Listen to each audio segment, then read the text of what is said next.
ಕಾಂಗ್ರೆಸ್ಸಿನ general secretary ಆಗಿದ್ದಂಥವರು. ಕಳೆದ ಬಾರಿ ಅವರು ವಿಧಾನಸಭೆಗೆ ಟಿಕೆಟ್ ಕೂಡ ಕೇಳಿದ್ರು. ಹಾಯ್ ಹಲೋ ನಮಸ್ತೆ, ನಾನು ರಾಜ್ ಅಷ್ಟೇ. ನೀವು ನೋಡ್ತೀರಾ centre point Kannada YouTube channel. ಗೃಹ ಸಚಿವ ಪರಮೇಶ್ವರ್ ಅವರ ಆಪ್ತರಾದಂಥ ಗೋಪಾಲ್ ಕೃಷ್ಣ ನಾಯ್ಕ್ ಅವರ ಮೇಲೆ ಹಲ್ಲೆ, ಕೊಲೆಗೆ ಯತ್ನ, ಬದುಕುಳಿದಂಥ ಕೈ ಮುಖಂಡ ಗೋಪಾಲ್ ಕೃಷ್ಣ ನಾಯ್ಕ್, ಗರಿಗೆದರಿದಂಥ ಕಾರವಾರ ಅಂಕೋಲ ರಾಜಕೀಯ ಲೆಕ್ಕಾಚಾರ, 3 ಪಾರ್ಟಿ 4 ಅಭ್ಯರ್ಥಿಗಳು, ಏನಿದ್ರೆ ಅಪ್ಡೇಟ್ ಇವೆಲ್ಲವನ್ನು ನೋಡೋಣ. ಅದಕ್ಕಿಂತ ಮೊದಲು ಇಲ್ಲಿ ತನಕ ನಮ್ಮ ಚಾನಲ್ನ ಸಬ್ಸ್ಕ್ರೈಬ್ ಮಾಡಿಲ್ಲ ಅಂದರೆ ಈಗಲೇ ಸಬ್ಸ್ಕ್ರೈಬ್ ಮಾಡಿ, ಜೊತೆಗೆ ಕಾಮೆಂಟ್ಗಳ ಮುಖಾಂತರ ತಮ್ಮ ಅಭಿಪ್ರಾಯವನ್ನು ತಿಳಿಸಬಹುದು. ವೀಕ್ಷಕರೇ, ಕೈ ಮುಖಂಡ ಕೆಪಿಸಿಸಿಯ ಮಾಜಿ ಕಾರ್ಯದರ್ಶಿ ಪರಮೇಶ್ವರ್ ಅವರ ಆಪ್ತ, ಸಿದ್ದರಾಮಯ್ಯನವರ ಆಪ್ತ, BK ಹರಿಪ್ರಸಾದ್ ಅವರ ಆಪ್ತರ ಮುಖಾಂತರ ರಾಹುಲ್ ಗಾಂಧಿಯವರು ಕೂಡ ಆಪ್ತರಾದಂಥವರು, ಸಂತೋಷ್ ಲಾಡ್ ಅವರ ಪರಮಾಪ್ತ, ದೇಶಪಾಂಡೆ ಅವರ ಶಿಷ್ಯ, ಹೀಗೆ ಅನೇಕ ರಾಜಕೀಯ ಮುಖಂಡರುಗಳ ನಂಟನ್ನು ಹೊಂದಿರುವಂಥ ಮತ್ತು ಒಂದು ಕಾಲದಲ್ಲಿ ಕೆಪಿಸಿಸಿಯ ಯೂತ್ ಪ್ರೆಸಿಡೆಂಟ್ ಆಗೇ ಬಿಡ್ತಾರೆ ಎನ್ನುವಂಥ ಒಂದು ಆಸೆಯನ್ನು ಮೂಡಿಸಿದಂಥ ಅಂಕೋಲ ತಾಲೂಕಿನ ಅಡ್ಲೂರು ಗ್ರಾಮದ ಗೋಪಾಲ ಕೃಷ್ಣ ನಾಯ್ಕ್ ಅವರ ಮೇಲೆ ಭೀಕರವಾಗಿ ಹಲ್ಲೆಯಾಗುತ್ತೆ ಮತ್ತು ಕೊಲೆಗೆ ಯತ್ನ ಕೂಡ ಮಾಡಲಾಗುತ್ತೆ. ಕಳೆದ 2 ದಿನಗಳ ಹಿಂದೆ, ಅಂದರೆ 25ನೇ ತಾರೀಕು ಬುಧವಾರ ಬೆಳಿಗ್ಗೆ 10:15 ಸುಮಾರಿಗೆ 5-6 ದುಷ್ಕರ್ಮಿಗಳು ಬಂದು ಗೋಪಾಲ್ ಕೃಷ್ಣ ನಾಯ್ಕ್ ಅಂದರೆ ಕಾಂಗ್ರೆಸ್ ಮುಖಂಡನ ಮೇಲೆ ಹಲ್ಲೆಗೆ ಪ್ರಯತ್ನ ಮಾಡ್ತಾರೆ, ಕೊಲೆ ಯತ್ನಕ್ಕೆ ಪ್ರಯತ್ನ ಮಾಡ್ತಾ ಇದ್ರೆ ಅದೃಷ್ಟ ಸರಿತು ಅನ್ಸುತ್ತೆ. ಆ ಕೊಲೆ ಯತ್ನದಿಂದ ಬಚಾವಾಗಿ ಬಂದಂಥ ಗೋಪಾಲ್ ಕೃಷ್ಣ ನಾಯ್ಕ್ ಇದೀಗ ಮಣಿಪಾಲ ಆಸ್ಪತ್ರೆಯಲ್ಲಿ ಚಿಕಿತ್ಸೆಯನ್ನು ಪಡ್ಕೊಳ್ತಾ ಇದ್ದಾರೆ. ಮತ್ತು ಈಗ ಬರ್ತಾ ಇರುವಂಥ ಒಂದು ಮಾಹಿತಿಯ ಪ್ರಕಾರ, ಅಂದರೆ ಕಾರವಾರ SP ಆಗಿರುವಂಥ ದೀಪನ್ ಅವರು ಕೊಟ್ಟಂಥ ಒಂದು ಹೇಳಿಕೆ ಪ್ರಕಾರ ಗೋಪಾಲ್ ಕೃಷ್ಣ ನಾಯ್ಕ್ ಅವರು ಇದೀಗ ಔಟ್ ಆಫ್ ಡೇಂಜರ್ನಲ್ಲಿ ಇದ್ದಾರೆ ಅನ್ನುವಂಥ ಒಂದು ಖುಷಿಯ ವಿಚಾರವನ್ನು ಕೂಡ ಕೊಟ್ಟಿದ್ದಾರೆ. ಮತ್ತು ಅವರು ಏನೇನಾಯಿತು, ಏನಾಗ್ಬೋದು, ಯಾರು ಮಾಡಿರಬಹುದು ಎಲ್ಲವೂ ಕೂಡ ಅವರು ಪ್ರೆಸ್ ಮೀಟಲ್ಲಿ ಬ್ರೀಫನ್ನು ಕೂಡ ಮಾಡಿದ್ದಾರೆ. ಇನ್ನು ನಾನು ಅಂಕೋಲ ಮತ್ತು ಕಾರವಾರ ಕ್ಷೇತ್ರದ ಒಂದು ಲೆಕ್ಕಾಚಾರವನ್ನು ತೆಗೆದುಕೊಂಡಾಗ ಮತ್ತು ಅಲ್ಲಿನ ಜನರು ಏನು ಹೇಳ್ತಾರೆ ಅನ್ನುವಂಥ ಒಂದು ಲೆಕ್ಕಾಚಾರ ತೆಗೆದುಕೊಂಡಾಗ ಗೋಪಾಲ್ ಕೃಷ್ಣ ನಾಯ್ಕ್ ಮೇಲೆ ಯಾಕೆ ಹಲ್ಲೆ ಮಾಡಲಾಯಿತು, ಇದು ಪಾಯಿಂಟ್ ನಂಬರ್ 1. ಜೊತೆಗೆ ಹಲ್ಲೆ ಮಾಡುವಂಥ ಉದ್ದೇಶದಿಂದ ಬಂದ ವ್ಯಕ್ತಿಗಳು ಯಾಕೆ ಗನ್ ತರಲಿಲ್ಲ, ಪಾಯಿಂಟ್ ನಂಬರ್ 2. ಏನಾದರೂ ಗೋಪಾಲ್ ಕೃಷ್ಣ ನಾಯ್ಕ್ ಅವರ ಮೇಲೆ ಕೊಲೆಗೆ ಯತ್ನ ಮಾಡಿದರೆ ಕೊಲೆಯ ಮಾಡುವ ಉದ್ದೇಶವೂ ಒಂದು ವ್ಯವಸ್ಥೆಯಾಗಿದೆ, ಯಾಕೆ ಅವ್ರು ಗನ್ ತರಲಿಲ್ಲ, ಇವೆಲ್ಲವೂ ಕೂಡ ಅಂಕೋಲ ಮತ್ತು ಕಾರವಾರ ವಿಧಾನಸಭಾ ಕ್ಷೇತ್ರದಲ್ಲಿ ಜನ ಮಾತಾಡ್ಕೊಳ್ತಿದ್ರು. ಜೊತೆಗೆ ಏನಾದರೂ ಪ್ರಚಾರಕ್ಕಾಗಿ ಮಾಡ್ಕೊಂಡ್ರ, ಇವೆಲ್ಲವೂ ಕೂಡ ಅಂಕೋಲ ವಿಧಾನಸಭಾ ಕ್ಷೇತ್ರ, ಅಂದರೆ ಅಂಕೋಲ ಮತ್ತು ಕಾರವಾರ ವಿಧಾನಸಭಾ ಕ್ಷೇತ್ರ ಜನರು ಮಾತನಾಡ್ಕೊಳ್ಳುವಂಥ ರೀತಿ. ನಾನು ಎಲ್ಲದಕ್ಕೂ ಒಂದು ಸ್ಪಷ್ಟವಾದ ಉತ್ತರವನ್ನು ಕೊಟ್ಟು ರಾಜಕೀಯ ವಿಷಯಕ್ಕೆ ಬರ್ತೇನೆ. ನೋಡಿ, ಒಂದು ವೇಳೆ ಗೋಪಾಲ್ ಕೃಷ್ಣ ನಾಯ್ಕ್ ಅವರು ಪ್ರಚಾರಕ್ಕಾಗಿ ಮಾಡ್ಕೊಂಡಿದ್ರೆ ಅದು ತನಿಖೆಯಲ್ಲಿ ಸಾಬೀತಾಗುತ್ತೆ. ಮತ್ತು ಅಂಥ ಒಂದು ದಡ್ಡತನದ ನಾಯಕ ಗೋಪಾಲ್ ಕೃಷ್ಣ ನಾಯ್ಕ್ ಅಲ್ವೇ ಅಲ್ಲ. ಯಾಕಂದರೆ ಎಲ್ಲವೂ ಕೂಡ ಪೊಲೀಸ್ ತನಿಖೆ ಮಾಡುವಾಗ ಒಂದು ವೇಳೆ ಇವರೇ ಏನಾದ್ರು ಮಾಡಿಸ್ಕೊಂಡಿದ್ರೆ ಅದು ಕೂಡ ಇವರ ವಿರುದ್ಧ ಬರ್ತದೆ ಮತ್ತು ಅದು ಕೂಡ ಇವರ ರಾಜಕೀಯ ಭವಿಷ್ಯಕ್ಕೆ ಒಂದು ದೊಡ್ಡ ಅಂತ ಒಂದು ಅಡ್ಡಗಾಲಾಗುತ್ತೆ. ಅಷ್ಟು ಬುದ್ಧಿವಂತ ಗೋಪಾಲ್ ಕೃಷ್ಣ ನಾಯ್ಕ್ ಇದ್ದಾರೆ. ಯಾಕಂದರೆ ಅವರು ಅಡ್ಲೂರಿಂದ ಬೆಂಗಳೂರಿಗೆ ಬಂದು ಬೆಂಗಳೂರಿನಲ್ಲಿ ರಾಜಕೀಯ ಅಸ್ತಿತ್ವವನ್ನು ಪಡ್ಕೊಂಡು ಇನ್ನೇನು ಕೆಪಿಸಿಸಿಯ ಯೂತ್ ಪ್ರೆಸಿಡೆಂಟ್ ಆಗಿಬಿಡ್ತಾರೆ, ಕಾಂಗ್ರೆಸ್ನ ಯೂತ್ ಪ್ರೆಸಿಡೆಂಟ್ ಆಗಿಬಿಡ್ತಾರೆ ಅನ್ನೋಂಥ ಹುಮ್ಮಸ್ಸಲ್ಲಿದ್ದಂತರು ಆಗ ಚುನಾವಣೆ ಗೆದ್ದಂತೂ ರಿಜ್ವಾನ್ ಹರ್ಷದ್ ಅವರು. ಇದು ಪೊಲಿಟಿಕಲ್ ಒಂದು ಲೆಕ್ಕಾಚಾರ. ಅಂಥ ಒಬ್ಬ ವ್ಯಕ್ತಿ ತಾನೇ ಮಾಡಿಸ್ಕೊಂಡು ಪ್ರಚಾರಕ್ಕಾಗಿ ಮಾಡುವಂಥ ಒಂದು ಕೀಳು ಮಟ್ಟಿನ ವ್ಯಕ್ತಿ ಗೋಪಾಲ್ ಕೃಷ್ಣ ನಾಯ್ಕ್ ಅಲ್ವೇ ಅಲ್ಲ. ಮತ್ತು ಅವರಿಗೆ ಮುಂದಾಗುವ ಪೊಲೀಸ್ ಎನ್ಕ್ವೈರಿ ಎಲ್ಲವೂ ಕೂಡ ಅರಿವಿರುತ್ತೆ. ಹಾಗಾಗಿ ಈ ಒಂದು ಊಹಾಪೋಹಕ್ಕೆ ಒಂದು ತೆರೆ ಎಳೆಯೋಣ. ಎರಡನೇ ಒಂದು ಊಹಾಪೋಹ ಇದೆ, ಕೊಲೆ ಮಾಡಲು ಬಂದಂಥ ವ್ಯಕ್ತಿಗಳು ಯಾಕೆ ಗನ್ ತರಲಿಲ್ಲ, ಯಾಕೆ ಚಾಕು ಚೂರಿ ತಂದು ಹಲ್ಲೆ ಮಾಡಿದ್ರು, ಏನಾದರೂ ಇದು ದುರುದ್ದೇಶಪೂರ್ವಕವ, ಯಾಕೆ ಹೀಗೆ ಮಾಡಿದ್ರು ಅನ್ನೋದು ಗೊಂದಲ ಕೂಡ ಇದೆ.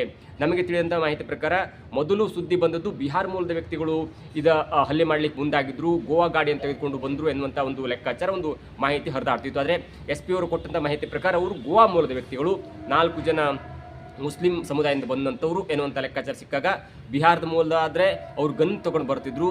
ಮತ್ತು ನಾರ್ತ್ ಇಂಡಿಯನ್ಸ್ ವ್ಯಕ್ತಿಗಳಾದರೆ ಅವರಿಗೆ ಗನ್ಗಳಲ್ಲಿ ಅಂದರೆ ಶಾರ್ಟ್ ಶೂಟರ್ಸ್ ಇರ್ತಾರೆ. ಆದರೆ ಇಲ್ಲಿನ ವ್ಯಕ್ತಿಗಳೇ ಬಂದ ಕಾರಣಕ್ಕಾಗಿ ಗೋವಾ ಅಕ್ಕಪಕ್ಕ ರಾಜ್ಯದ ಗೋವಾ ರಾಜ್ಯದಿಂದ ಬಂದ ವ್ಯಕ್ತಿಗಳ ಕಾರಣಕ್ಕಾಗಿ ಅವರು ಗನ್ನನ್ನು ಹೊರತಾಗಿ ಸುಲಭವಾಗಿ ಸಿಗುವಂಥ ಚಾಕು ಮತ್ತು ಕೆಲವೊಂದು ಆಯುಧಗಳನ್ನು ತಂದು ಹಲ್ಲೆ ಮಾಡಿರುವಂಥ ಸಾಧ್ಯತೆ ಇದೆ. ಹೀಗಾಗಿ ಅದು ಕೂಡ ಒಂದು ಸಬ್ಜೆಕ್ಟನ್ನು ಇದೀಗ SP ಅವರ ಒಂದು ಮಾತಿನಿಂದ ಅರ್ಥ ಆಗುತ್ತೆ, ಅವರು ಗೋವಾ ಮೂಲದ ವ್ಯಕ್ತಿಗಳೆನ್ನುವುದು. ಹಾಗಾಗಿ ಗನ್ ಯಾಕೆ ತಂದಿಲ್ಲ ಅನ್ನೋದಕ್ಕೆ ಇದು ಒಂದು ಸ್ಪಷ್ಟ ಉತ್ತರ ಆಗುತ್ತೆ. ಜೊತೆಗೆ ಇನ್ನು ರಾಜಕೀಯ ಲೆಕ್ಕಾಚಾರವನ್ನು ಗಮನಿಸ್ತಾ ಹೋಗೋದಾದರೆ, ಅಂಕೋಲ ವಿಧಾನಸಭೆ ಕ್ಷೇತ್ರ ಮೊದಲು ಅಂಕೋಲ ವಿಧಾನಸಭಾ ಕ್ಷೇತ್ರವಾಗಿತ್ತು. 2001 ಜನಗಣತಿ ಆದ ನಂತರ 2001ರ ನಂತರ ಅದು ಡಿಲಿಮಿಟೇಷನ್ ಆಗುತ್ತೆ, 2002ಕ್ಕೆ ಡಿಲಿಮಿಟೇಷನ್ ಆಗುತ್ತೆ, ಅಂದರೆ ಕ್ಷೇತ್ರಗಳ ಮರುವಿಂಗಡಣೆ ಆಗುತ್ತೆ. ಅಲ್ಲಿ ತನಕ ಅದು ಅಂಕೋಲ ವಿಧಾನಸಭಾ ಕ್ಷೇತ್ರವಾಗಿರುತ್ತೆ. 1957ರಿಂದ 2001 ತನಕ ಡಿಲಿಮಿಟೇಷನ್ ಆಗಿರಲಿಲ್ಲ. ಅದು ಯಾವಾಗ 2001 ಡಿಲಿಮಿಟೇಷನ್ ಆದಾಗ ಅಂದರೆ 2001 ಸೆನ್ಸಸ್ ಆದ ನಂತರ 2002ಕ್ಕೆ ಡಿಲಿಮಿಟೇಷನ್ ಆಗಿದ್ದರೆ ಕರ್ನಾಟಕದಲ್ಲಿ ಅಪ್ಲೈ ಆಗಿ ಬಂದಿದ್ದು 2008ರಲ್ಲಿ. ಹಾಗಾಗಿ 2008 ತನಕ ಅಂದರೆ 2004 ಚುನಾವಣೆಯ ಕೊನೆಯಲ್ಲಿ ವಿಶ್ವೇಶ್ವರ ಹೆಗಡೆ ಕಾಗೇರಿ ಚುನಾವಣೆ ನಿಂತು 2008 ಚುನಾವಣೆ ಆಗೋ ತನಕ ಅದು ಅಂಕೋಲ ವಿಧಾನಸಭಾ ಕ್ಷೇತ್ರವಾಗಿರುತ್ತೆ. ಅದಾದ ನಂತರ 2008ರಲ್ಲಿ ಅದು ಕಾರವಾರ ಮತ್ತು ಅಂಕೋಲ ವಿಧಾನಸಭಾ ಕ್ಷೇತ್ರಗಳು ಮರುವಿಂಗಡಣೆಯಾಗಿ ಒಂದು ವಿಧಾನಸಭೆ ಕ್ಷೇತ್ರವಾಗುತ್ತೆ. ಅಂದರೆ ಅಂಕೋಲ ತಾಲೂಕು ಮತ್ತು ಕಾರವಾರ ತಾಲೂಕು ಎರಡು ಜೋಡಣೆಯಾಗಿ ಅದು ಕಾರವಾರ ಅಂಕೋಲ ಎನ್ನುವಂಥ ವಿಧಾನಸಭಾ ಕ್ಷೇತ್ರವಾಗಿ ಪರಿಗಣನೆಗೆ ಆಗುತ್ತೆ. ನಾನು ಯಾಕೆ ಅಂಕೋಲ ಕ್ಷೇತ್ರ ಇತ್ತು, ಯಾಕೆ ಇದು ಅಂಕೋಲ ಕಾರವಾರ ಕ್ಷೇತ್ರ ಬದಲಾಯಿತು ಅನ್ನೋದನ್ನು ಗಮನಿಸ್ತಾ ಹೋದರೆ 1989ರಲ್ಲಿ ಬಾವಿಕೇರಿಯ ಉಮೇಶ್ ಭಟ್ ಅವರು ಅಂಕೋಲ ಕ್ಷೇತ್ರದಿಂದ ಗೆದ್ದದ್ದನ್ನು ಬಿಟ್ಟರೆ ಏರಿಯವರು 3 ಬಾರಿ ಗೆದ್ದು ಕೂಡ ಅವರು ಅಂಕೋಲದ ಮತಕ್ಷೇತ್ರದಿಂದ ಬಂದಂಥ ವ್ಯಕ್ತಿಯಾಗಿಲ್ಲ. ಅವರು ಸಿರ್ಸಿಯಿಂದ ಹುಟ್ಟಿದ, ಮೂಲತಃ ಸಿರ್ಸಿ ಅವರು. ಹಾಗಾಗಿ ಸಿರ್ಸಿಯಿಂದ ಬಂದು ಇಲ್ಲಿ ಚುನಾವಣಾ ಕಾರ್ಯ ಮಾಡಬೇಕಿತ್ತು. ಇಲ್ಲಿ ಗೆದ್ದುಕೊಂಡು ಬಂದರೂ ಕೂಡ ಅವರಿಗೆ ಅಂಕೋಲ ಕ್ಷೇತ್ರದ ಅಭ್ಯರ್ಥಿ, ಅಂಕೋಲದ ಅಭ್ಯರ್ಥಿ ಅನ್ನುವ ಒಂದು ಹಣಿಪಟ್ಟಿರಲಿಲ್ಲ, ಅಥವಾ ಗೌರವ ಇರಲಿಲ್ಲ. ಹೀಗಾಗಿ 1989ರಲ್ಲಿ ಉಮೇಶ್ ಭಟ್ ಅವರು ಗೆದ್ದು ಒಮ್ಮೆ MLA ಆಗ್ತಾರೆ. ಅವರನ್ನು ಹೊರತುಪಡಿಸಿ ಟಿಲ್ ಟುಡೇ 2026 ತನಕ ಕೂಡ ಇಲ್ಲಿ ತನಕ ಅಂಕೋಲ ಕ್ಷೇತ್ರದ ಒಬ್ಬ ಅಭ್ಯರ್ಥಿ ಗೆದ್ದು ಬಂದಿರಲಿಲ್ಲ.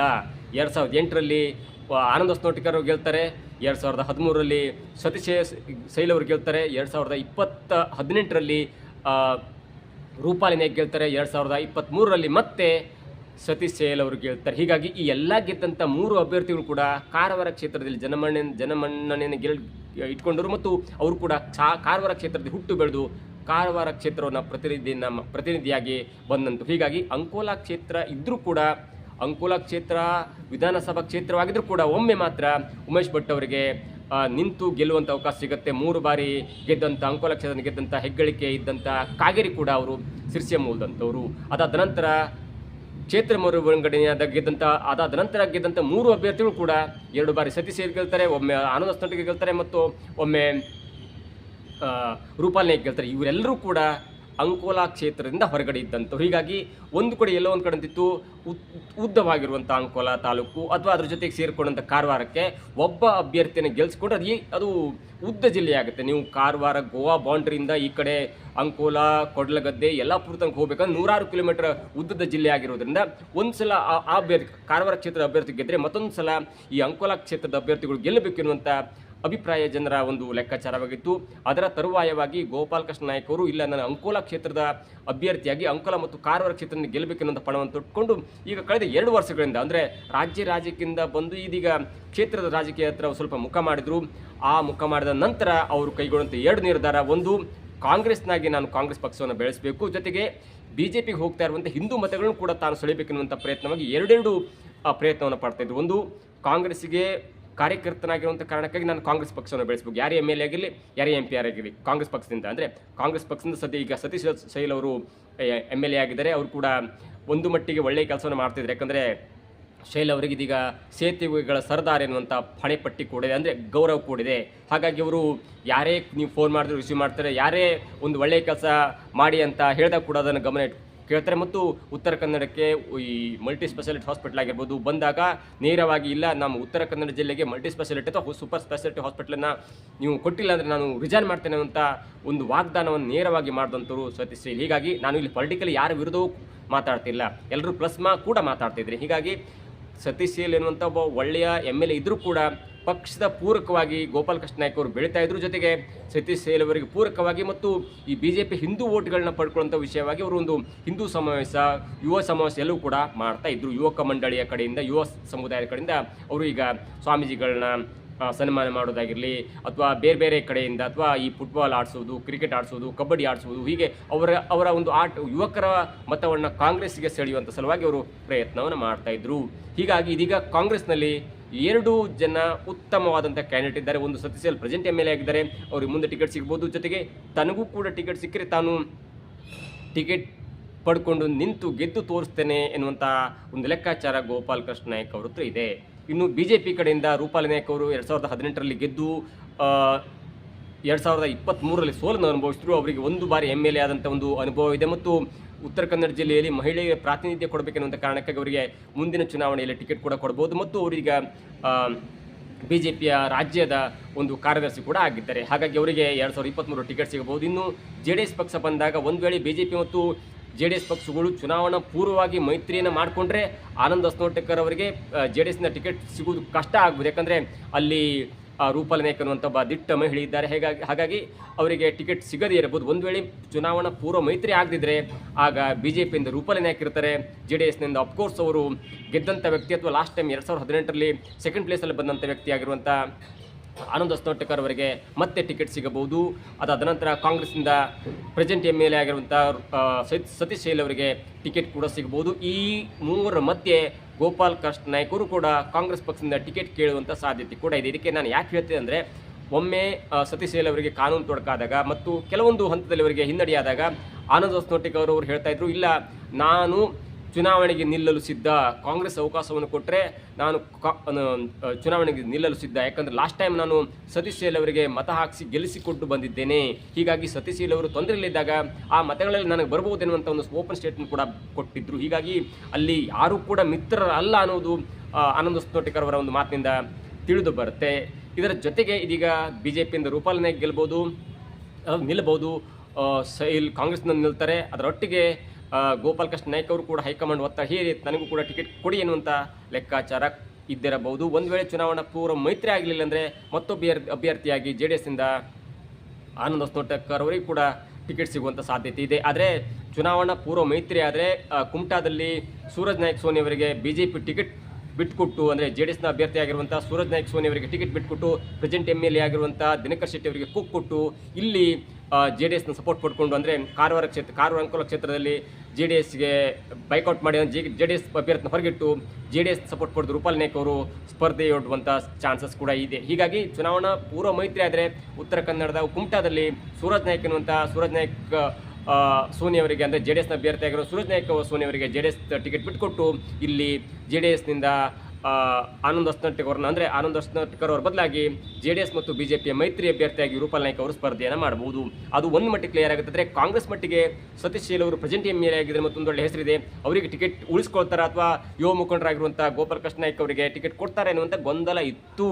ಆದರೆ ಇದೀಗ ಆಗ್ತಿರುವಂಥ ಒಂದು ಗೊಂದಲ ಅಥವಾ ಒಂದು ರಾಜಕೀಯ ಚಟುವಟಿಕೆ ಅಂದರೆ, ಯಾಕೆ ಗೋಪಾಲ್ ಕೃಷ್ಣ ನಾಯ್ಕ ಅವರ ಮೇಲೆ ಕೊಲೆ ಯತ್ನ ಆಯಿತು ಎನ್ನುವಂಥ ದೊಡ್ಡದಾದಂಥ ರಾಜಕೀಯ ಒಂದು ಸುದ್ದಿ ಇದೀಗ ಹರಿದಾಡ್ತಿದೆ. ಅವರಿಗೆ ಸೊಲೂನಿಂದ ಹೊರಗೆ ಬಂದಾಗ ಅಟ್ಯಾಕ್ ಆಯಿತು. ಯಾಕೆ ಅಟ್ಯಾಕ್ ಆಯಿತು, ಯಾರು ಅಟ್ಯಾಕ್ ಮಾಡಿದ್ರು, ಎಲ್ಲವೂ ಕೂಡ ಬಹಿರಂಗ ಆಗಿದೆ. ಆದರೆ ಯಾಕೆ ಅಟ್ಯಾಕ್ ಆಯಿತು, ಇದ್ರ ಹಿಂದೆ ಏನಾದರೂ ರಾಜಕೀಯ ದುರುದ್ದೇಶ ಇದೆಯಾ, ಯಾಕೆ ಅಟ್ಯಾಕ್ ಆಯಿತು ಎನ್ನುವಂಥ ಒಂದು ಗೊಂದಲ ಚರ್ಚೆ ನಡೀತಾ ಇದೆ. ಇದರ ಹಿನ್ನೆಲೆಯನ್ನು ಗಮನಿಸ್ತಾ ಹೋದರೆ ಕಳೆದ ವರ್ಷ ಕೂಡ ರಾಜು ತಾಂಡೀಲ್ ಅವರ ಒಂದು ಅನುಮಾನಾಸ್ಪದವಂಥ ಸಾವಾಯಿತು. ಅವರು ಕೂಡ ಕಾಂಗ್ರೆಸ್ನಿಂದ ಒಂದು ದೊಡ್ಡ ಹೋರಾಟಗಾರರಾಗಿದ್ದರು. ಮೀನು ಮಾರಾಟಗಾರ ಸಂಘದ ಅಧ್ಯಕ್ಷರು ಕೂಡ ಆಗಿದ್ದರು. ಕೆಲವೊಂದು ಹೋರಾಟದಲ್ಲಿ ಭಾಗವಾಗಿದ್ದರು. ಅವರ ಒಂದು ಸಾವು ಕೂಡ ಆಯಿತು. ಯಾಕಂದರೆ ಕಾರವಾರದ, ಅಂದರೆ ಸ್ವಲ್ಪ ಮಟ್ಟಿನ ಆರೋಗ್ಯ ಹಿನ್ನಡೆಯಾಗಿದ್ದಂಥವ್ರನ್ನ ಗೋವಾಕ್ಕೆ ಕರ್ಕೊಂಡು ಹೋಗೋಯಿತು. ಯಾಕೆ ಜಿಲ್ಲಾ ಆಸ್ಪತ್ರೆಯಲ್ಲಿ ಅವರಿಗೆ ಟ್ರೀಟ್ಮೆಂಟ್ ಕೊಟ್ಟರು. ಜಿಲ್ಲಾ ಆಸ್ಪತ್ರೆಯಲ್ಲಿ ಅಷ್ಟು ಫೆಸಿಲಿಟಿ ಇಲ್ಲಾಂದ್ರೂ ಕೂಡ ಒಬ್ಬ ಮೇಧಾವಿ ಮುಖಂಡನನ್ನು ಯಾಕೆ ಜಿಲ್ಲಾ ಆಸ್ಪತ್ರೆಯಲ್ಲಿ ಚಿಕಿತ್ಸೆ ಕೊಡಿಸಲಾಯಿತು ಎನ್ನುವುದು ಕೂಡ ಗೊಂದಲಕ್ಕೆ ಕಾರಣವಾಯಿತು. ಅದು ಕೂಡ ಅವಾಗ ಆಕ್ರೋಶಕ್ಕೆ ಕಾರಣವಾಗಿತ್ತು. ಅವರು ತೀರ್ಕೊಂಡ ನಂತರ ಇದೀಗ ಎರಡನೇದಾಗಿ ಕಾಂಗ್ರೆಸ್ ಮುಖಂಡನ ಮೇಲೆ ಯಾಕೆ ಹಲ್ಲೆ ಆಯಿತು, ಅದು ಕಾಂಗ್ರೆಸ್ ಸರ್ಕಾರ ಇವಾಗ ಯಾಕೆ ಕಾಂಗ್ರೆಸ್ ಮುಖಂಡನ ಮೇಲೆ ಹಲ್ಲೆ ಆಯಿತು, ಇದ್ರ ಹಿನ್ನೆಲೆ ಏನು, ಯಾರು ಮಾಡ್ತರು, ಇವೆಲ್ಲವೂ ಕೂಡ ಇದೀಗ ಚರ್ಚೆ ಆಗ್ತಿದೆ. ಹಾಗಾಗಿ ಎಲ್ಲೋ ಒಂದು ಕಡೆ ತಂಡಗಾಗಿದ್ದ ರಾಜಕೀಯ ಚಟುವಟಿಕೆ ಗೋಪಾಲ್ ಕೃಷ್ಣ ನಾಯ್ಕ ಅವರ ಹಲ್ಲೆಯ ನಂತರ ಇದೀಗ ಮತ್ತೆ ಚಟುವಟಿಕೆ ಜಾಸ್ತಿ ಆಗಿದೆ. ತನಗೆ ಟಿಕೆಟ್ ಬೇಕು ಎನ್ನುವಂಥ ದುಂಬಾಲು ಬಿದ್ದಂತಿರುವ ಅನೇಕ ನಾಯಕರ ಮಧ್ಯೆ ಇದೀಗ 4 ನಾಯಕರು ಟಿಕೆಟ್ಗಾಗಿ ಪರಿತಪಿಸುವಂಥ ಕಾಲ ಸನ್ನಿಹಿತವಾಗಿದೆ. ಒಂದು ರೂಪಾಲಿ ನಾಯ್ಕ್, ಮತ್ತೊಂದು ಆನಂದ್ ಹಸ್ನೋಟಕರ್, ಮತ್ತೊಂದು ಈಗ MLA ಆಗಿರುವಂಥ ಮತ್ತು ಸೇತುವೆಗಳ ಸರ್ದಾರ್ ಎನ್ನುವಂಥ ಒಂದು ಗೌರವವನ್ನು ಸಂಪಾದಿಸಲ್ಪಟ್ಟಂಥ ಸತೀಶ್ ಶೈಲ್, ಜೊತೆಗೆ 4ನೇ ಅಭ್ಯರ್ಥಿಯಾಗಿದೆ ಈಗ ಅಂಕೋಲಾ ಕಾರವಾರ ಕ್ಷೇತ್ರದಿಂದ ಯುವ ಮುಖಂಡ ಗೋಪಾಲ್ ಕೃಷ್ಣ ನಾಯ್ಕ ಅವರ ಹೆಸರು ಕೂಡ ಇದೀಗ ಮುಂಚೂಣಿಯಲ್ಲಿ ಬರ್ತಾ ಇದೆ. ಮುಂದಿನ ದಿನಗಳಲ್ಲಿ ಏನಾಗುತ್ತೆ, ಯಾರು ಇದನ್ನು ಮಾಡಿಸಿದವರು, ಒಂದು ಪ್ರಾಥಮಿಕ ಹಂತದಲ್ಲಿ ಏನಾದರೂ ಒಂದು ವಿಷಯ ಹೊರಗೆ ಬಂದರೆ ಜಿಲ್ಲಾ ಪೊಲೀಸ್ ವರಿಷ್ಠರು ಅದರ ಬಗ್ಗೆ ಮಾಹಿತಿಯನ್ನು ಕೂಡ ಕೊಡಬಹುದು. ಇದಾಗಿತ್ತು ಇವತ್ತಿನ ವಿಶೇಷ. ನೋಡ್ತಾ ಇರಿ centre point Kannada YouTube channel.